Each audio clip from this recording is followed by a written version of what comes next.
So a few months ago, I got a WEN DF450i inverter generator for the van.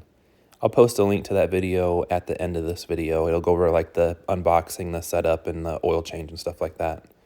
It can give you 4,500 surge watts and then 3,500 running watts if you use gasoline. It also can run on propane though, and on propane it gives you 3,100 running watts. In the box, it comes with a lot of the supplies you need. The propane hose they give you initially, though, is not the one you want for an RV. So this hose is for a propane tank. This hose has a regulator on it. It's next to that green piece. That'll take the high-pressure propane from your tank, regulate it down to what can be used with your van.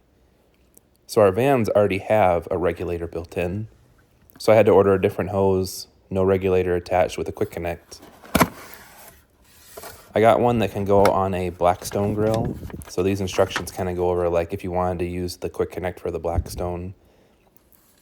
I don't have a Blackstone grill, so I'm not going to use that quick connect. So I already taken it off. But what I have is a 1/4-inch hose with a 3/8 female flare on this end. That'll go to the generator. And it has a quick connect on the other end. It also gives you like a little carry strap, which is kind of nice. So for the first step, you're going to have to make sure you turn on your propane for your van. So find your propane on switch and then make sure you turn it on. This will actually give propane to the quick connect on the other side. My propane quick connect is conveniently located right behind the step, so a little bit of a pain for its placement.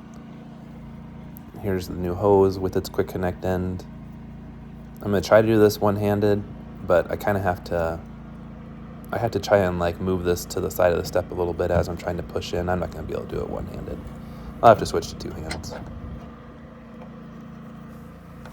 All right, success.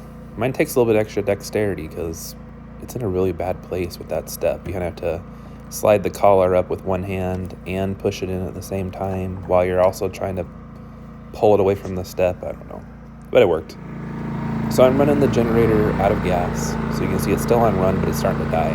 I don't want to store it with gasoline in it all the time because gasoline can like gum up your system over time. So I'm going to try and store it empty and just use propane.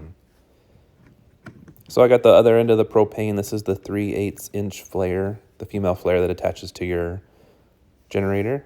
And I'll use a crescent wrench to tighten that down.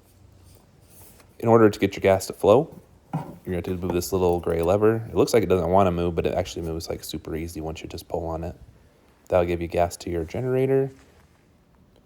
So I never used my system before, so I actually had to bleed my propane a little bit to get all the air out of the line. But then once you're connected to your generator, you notice I'm in the off position. The manual says leave the generator in off for propane. We'll see how that works. I'm starting with 3/4 of a propane tank. We'll see how much I use when I use it. So this is it. Turn on the gas flow. I've already bled the line, so I know that there's propane in the line. Generator is in the off position like the manual says. Let's see if it actually starts while it's off.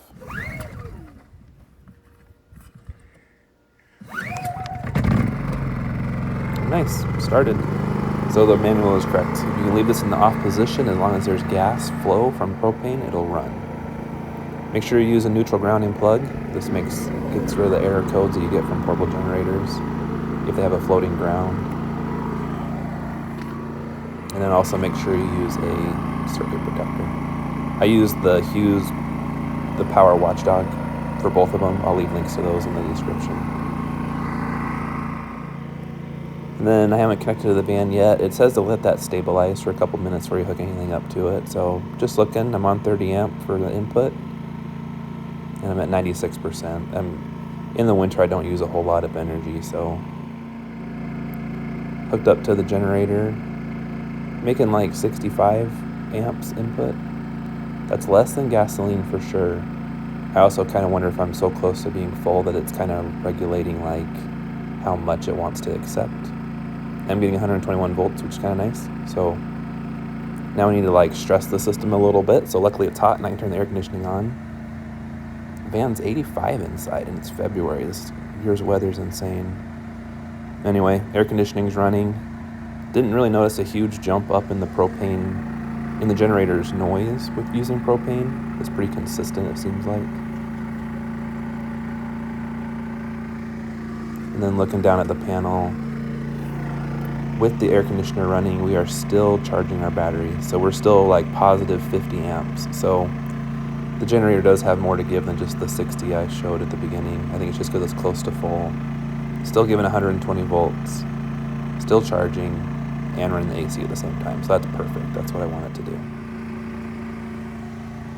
Now we'll switch this off, and you'll hear a little jump up in the system, but I really want to use propane for this because in the summertime I don't use a whole lot of propane, but I use a lot of electricity. So it'd be nice to just like use the propane in the summer around the generator, and in the wintertime I don't really need a generator because I use propane for heat, and air conditioning and heat is your biggest like energy usage, I think, in this van.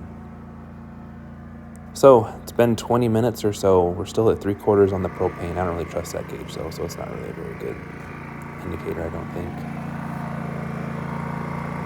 So looking at this, everything's still running. My setup, I'm gonna not run it right next to the van. I'll probably run, I got a 12-foot hose here. I'll probably run both of those either under the van or out the back, just so you don't have to have it like right next to your exit door. You can still see I'm in off. If I want to shut it off, I could do that red button. That would just shut it down without touching the propane, or just flip the propane switch. I kind of like that. I like that it stopped right away. That's kind of nice.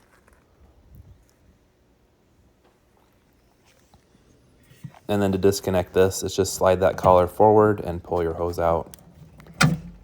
Easier for me to do than attach it one-handed anyway, and you can see how that collar moves. That's how you kind of get it to accept it and whatever. Make sure you plug this back up because you don't want to get dirt and debris flying inside there while you're driving. All right, that's it. I'm pretty glad it worked out. So you can bundle your hose back up. You can use the included clip. You could clip on a carabiner if you had one, if you had how you store stuff in your van. I'll probably keep mine in the little pocket net that I put in the back. Like and subscribe for more content. I'll probably take it camping next weekend. I won't need propane though, it's gonna be cold. Or I won't need the generator anyway. And yeah, like and subscribe. Thanks for watching.